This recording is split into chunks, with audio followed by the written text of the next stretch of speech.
नमस्कार.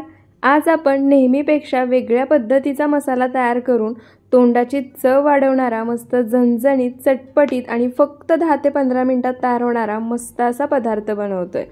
तर त्यासाठी सर्वात आधी मसाला तयार करून घेण्यासाठी लागणारं साहित्य बघूया.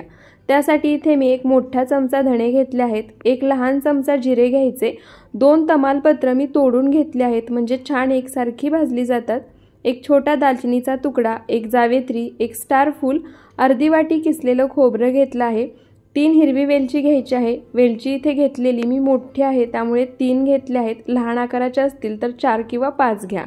त्यानंतर 4 ते 5 काळी मिरी आणि 2 लवंगा घेतल्या आहेत. त्यानंतर गॅसवर पॅन गरम करायला ठेवायचा. पॅन गरम झाला की आता यामध्ये जे काही खडे मसाले आपण घेतले आहेत त्यासोबतच खिसलेलं खोबरं घेतलं आहे ते घालायचं आणि मंद आचेवरती हे खडे मसाले आणि खोबऱ्याला छान सोनेरी रंग येईपर्यंत भाजून घ्यायचं. या ठिकाणी आपण सर्व साहित्य एकत्रच भाजून घेणार आहोत. फक्त हे खडे मसाले आणि खोबरं भाजून घेत असताना गॅसचा फ्लेम पूर्णपणे लो ठेवायचा. मीडियम किंवा हाय फ्लेमवरती हे मसाले भाजून घ्यायचे नाहीत. तर इथे पहा, मंद आचेवर चमच्याने एकसारखं हलवत सर्व साहित्य मी छान असं भाजून घेतलंय. खोबरंसुद्धा छान सोनेरी रंग येईपर्यंत भाजून झालंय. आता गॅस बंद करायचा. हे भाजून घेतलेलं सर्व साहित्य मिक्सरच्या भांड्यामध्ये काढायचं आणि पूर्णपणे थंड करून घ्यायचं.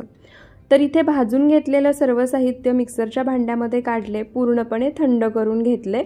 आता हे सर्व साहित्य मिक्सरला फिरवून याची पावडर तयार करून घ्यायची, म्हणजे अगदी झटपट घरच्या घरी हा आपला ताजा मसाला बनून तयार होतो. तर इथे पहा, सर्व साहित्य मी मिक्सरला फिरवून घेतलं आहे. छान अशी पावडर तयार झाली आहे.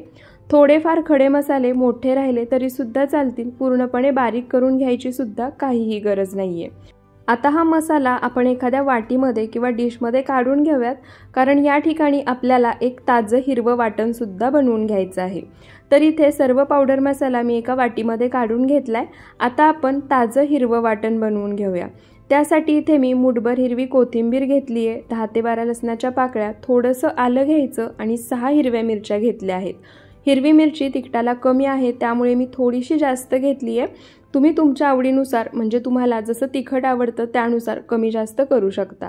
आता हे सर्व साहित्यसुद्धा मिक्सरच्या भांड्यामध्ये घालायचं आणि लागलंच तर थोडंसं पाणी घालायचं आणि मिक्सरला फिरवून वाटून घ्यायचं. तर इथे पहा, हिरवं ताजं वाटण करताना थोडंसं पाणी घालून मी मिक्सरला फिरवून वाटून घेतले. थोडंसं जाडसर ठेवूनच याची पेस्ट तयार केली आहे, पूर्णपणे बारीकही केलं नाही आहे. तर इथे आपला झटपट असा ताजा मसाला बनवून तयार झाला आहे. ताजं हिरवं वाटणसुद्धा बनवून तयार आहे. आता आपण मस्त चमचमीत जिभेची चव वाढवणारा पदार्थ बनवूया. तर त्यासाठी मी गॅसवर कुकर गरम करायला ठेवला आहे.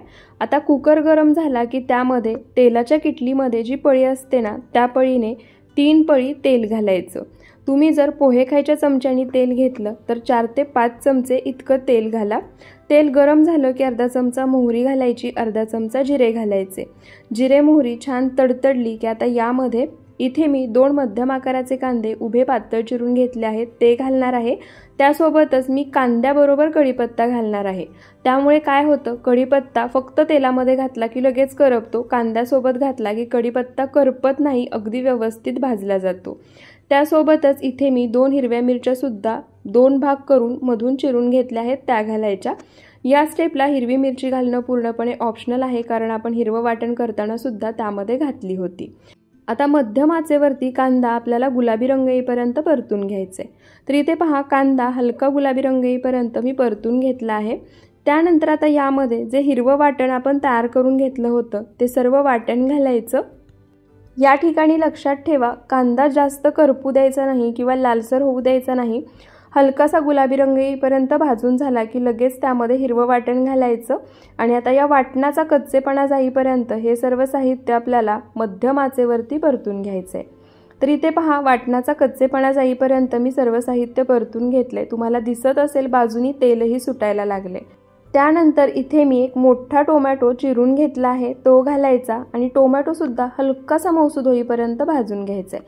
टोमॅटो जास्त वेळ भाजायचा नाही किंवा पूर्णपणे मऊसूद होईपर्यंत सुद्धा भाजायचा नाही. तर इथे पहा, हलकासा मऊसूद टोमॅटो होईपर्यंत मी सर्व साहित्यासोबत भाजून घेतला आहे. आता यामध्ये काही पावडर मसाले घालायचे.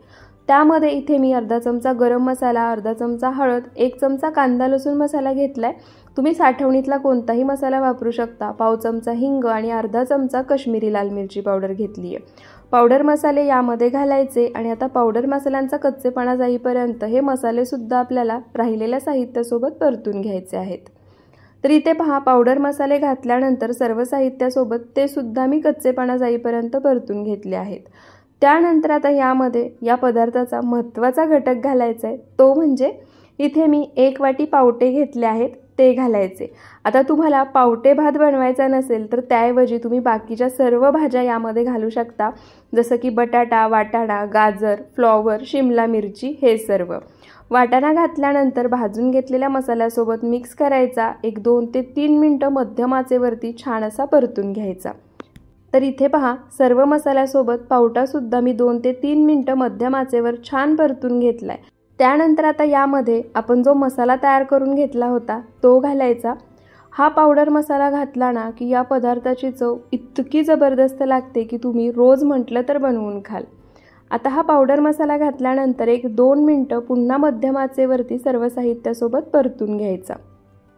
तर इथे पहा, पावडर मसाला घातल्यानंतर सर्व साहित्यासोबत 1-2 ते 3 मिनिटं मी छान असा परतून घेतलाय। त्यानंतर आता यामध्ये इथे मी 2 वाटी बासमती तांदूळ स्वच्छ पाण्याने 2 ते 3 वेळा धुवून घेतलाय। तो तांदूळ यामध्ये घालायचा। तांदूळ मी पाण्यामध्ये अजिबात भिजत ठेवला नव्हता, धुवून लगेच वापरतीये। त्यासोबतच इथे मी बासमती तांदूळ वापरतीये, पण तुम्ही तुमच्याजवळ जो तांदूळ असेल तो वापरू शकता। आपण बिर्याणी बनवण्यासाठी जो तांदूळ वापरतो तो वापरला तरी सुद्धा चालेल, किंवा रेग्युलर भात बनवण्यासाठी तुम्ही जो तांदूळ वापरता तो सुद्धा वापरू शकता। तांदूळ घातल्यानंतर सर्व साहित्यासोबत मिक्स करायचा आणि पुन्हा 1-2 मिनिटं हा तांदूळ मसाल्यासोबत छान असा परतून घ्यायचा।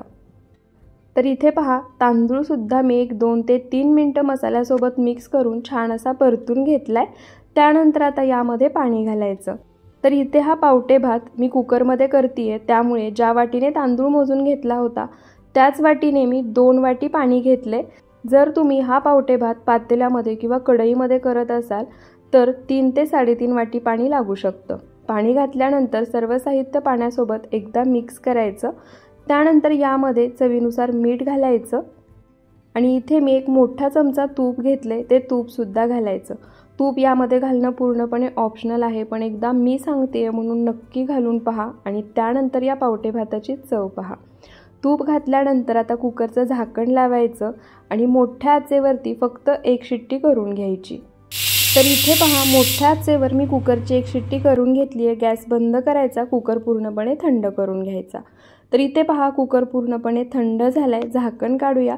झाकण काढल्यानंतर तुम्ही पाहू शकता घरच्या बासमती तांदळाचा इथे मी वापर केलाय, तरी सुद्धा पावटे भात तुम्ही पाहू शकता छान मोकळा तयार झालाय। आत्ता गरम आहे त्यामुळे तुम्हाला थोडासा गिजगा वाटत असेल, पण थंड झाल्यानंतर एकदम मोकळा होतो आणि चवीला तर जबरदस्त लागतो। तर आता मस्त हा पावटे भात सर्व करायचा। त्यासोबत तुम्ही पापड, लोणचं किंवा कोशिंबीर सुद्धा सर्व करू शकता। तर तुम्ही सुद्धा एकदा हे ताजं वाटण तयार करून हा पावटे भात नक्की बनवून पहा। मी गॅरंटी देते तुम्हाला इतका आवडेल की तुम्ही रोज म्हटलं तर बनवून खाल। आणि पावसाळा सुरू आहे, पावसाळ्यामध्ये तर असा गरमागरम पावटे भात, त्यासवरती तुपाची धार, सोबत पापड, लोणचं आणि वरून लिंबू, एकदम बेस्ट आणि परफेक्ट कॉम्बिनेशन आहे। तर तुम्ही सुद्धा एकदा हा पावटे भात माझ्या या पद्धतीने नक्की बनवून पहा। तुम्हाला आजचा हा व्हिडिओ कसा वाटला ते मला कमेंट करून नक्की सांगा। व्हिडिओ आवडला असेल तर व्हिडिओला जास्तीत जास्त शेअर करा, लाईक करा आणि अशाच रेसिपीजसाठी आपल्या कुक विथ सरिता या यूट्यूब चॅनलला सबस्क्राईब नक्की करा। पुन्हा भेटूयात अशाच साध्या सोप्या नवनवीन रेसिपी व्हिडिओसोबत। व्हिडिओ शेवटपर्यंत पाहिल्याबद्दल खूप खूप धन्यवाद।